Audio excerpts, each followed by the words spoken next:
کہتا ہے کہ ہو جا، فیکون، وہ بات ہو جاتی ہے۔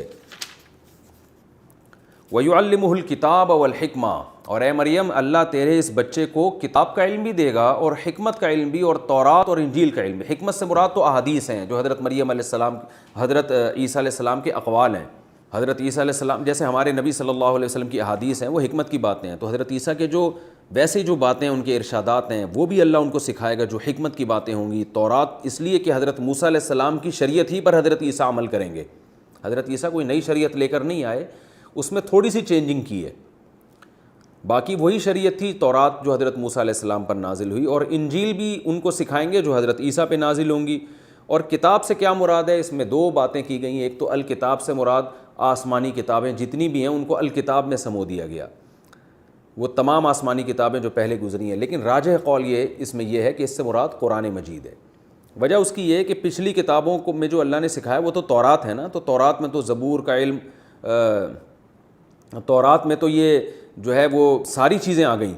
اور جو اصل شریعت تھی وہ آ گئی۔ اب الکتاب سے کیا مراد ہے، تو الف لام جو ہے نا مخصوص کتاب کی طرف اشارہ کرتا ہے،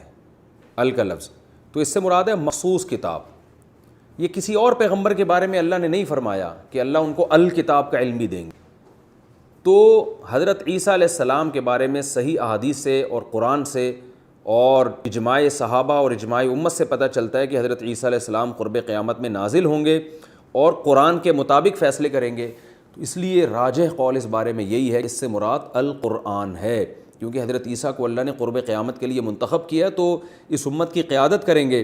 تو اس کے لیے ضروری تھا کہ ان کے پاس قرآن مجید کا علم ہو، کیونکہ وہ جب آئیں گے تو اسلام والی شریعت پر عمل کریں گے، اپنی شریعت لے کے نہیں آئیں گے وہ،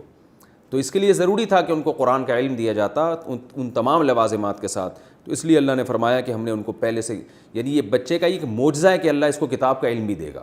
اور حکمت کا علم بھی، تورات اور انجیل کا علم بھی۔ اور یہ بھی یہ ایک معجزے کی بات ہے کہ یہ جو اللہ نے فرمایا کہ وَيُعَلِّمُ کیا ہے وَيُكَلِّمُ النَّاسَ فِي الْمَهْدِ وَكَهْلًا، کہ یہ بچہ ماں کی گود میں بھی لوگوں سے ہم کلام ہوگا اور ادھیڑ عمر میں بھی۔ حضرت عیسیٰ علیہ السلام جوانی میں ہی آسمانوں پہ چلے گئے تھے، تو یہ جو ادھیڑ عمر کلام ہے نا، یہ نارملی کوئی معجزہ نہیں ہے۔ دیکھیں اللہ تعالیٰ تو یہاں حضرت عیسیٰ علیہ السلام کے معجزے ذکر کر رہے ہیں نا، حضرت مریم کو بتایا جا رہا ہے کہ تیرا یہ بچہ ماں کی گود میں بھی کلام کرے گا، اور جب بڑا ہو جائے گا ادھیڑ عمر میں پہنچ جائے اس وقت بھی کلام کرے گا۔ تو بھائی بچہ جب ماں کی گود میں ہو پھر کلام کرنا تو عجیب بات ہے، جب ادھیڑ عمر میں پہنچ جائے پھر کلام کرنا کون سی عجیب بات ہے، یہ تو سارے ہی کرتے ہیں۔ تو آج قرآن کی صداقت پتہ چلتا ہے کہ یعنی اس میں اشارہ دے دیا کہ عام طور پر کوئی شخص ادھیڑ عمر میں کلام کرے تو معجزہ نہیں ہے،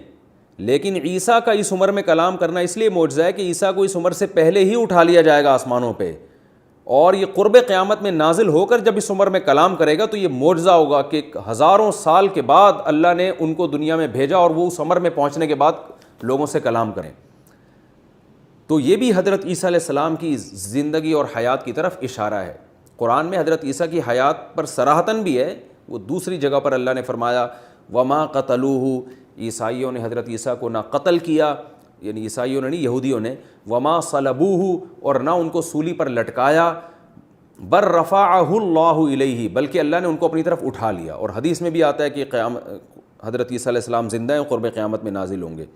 تو قرآن اور حدیث میں یہ مسئلہ دوسرے مقام پہ بہت صراحت سے بیان کر دیا، لیکن یہاں بھی اشارے ہیں کہ اے مریم تیرا یہ بچہ بچپن میں بھی ماں کی گود میں ہم کلام ہوگا اور ادھیڑ عمر میں پہنچنے کے بعد بھی ہم کلام ہوگا۔ تو اس وقت تو حضرت مریم کو بھی اندازہ نہیں ہوا گو کہ اللہ نے اس میں کیا خوشخبری سنائی ہے اور کیا معجزے کا تذکرہ کیا ہے، لیکن جب حضرت عیسیٰ آسمانوں پہ زندہ اٹھے ہیں تو پھر دنیا کو پتہ چلا کہ اس آیت کا مطلب کیا ہے، اور حضرت عیسیٰ کا ادھیڑ عمر میں پہنچ کے لوگوں سے ہم کلام ہونا یہ واقعی ان کا ایک معجزہ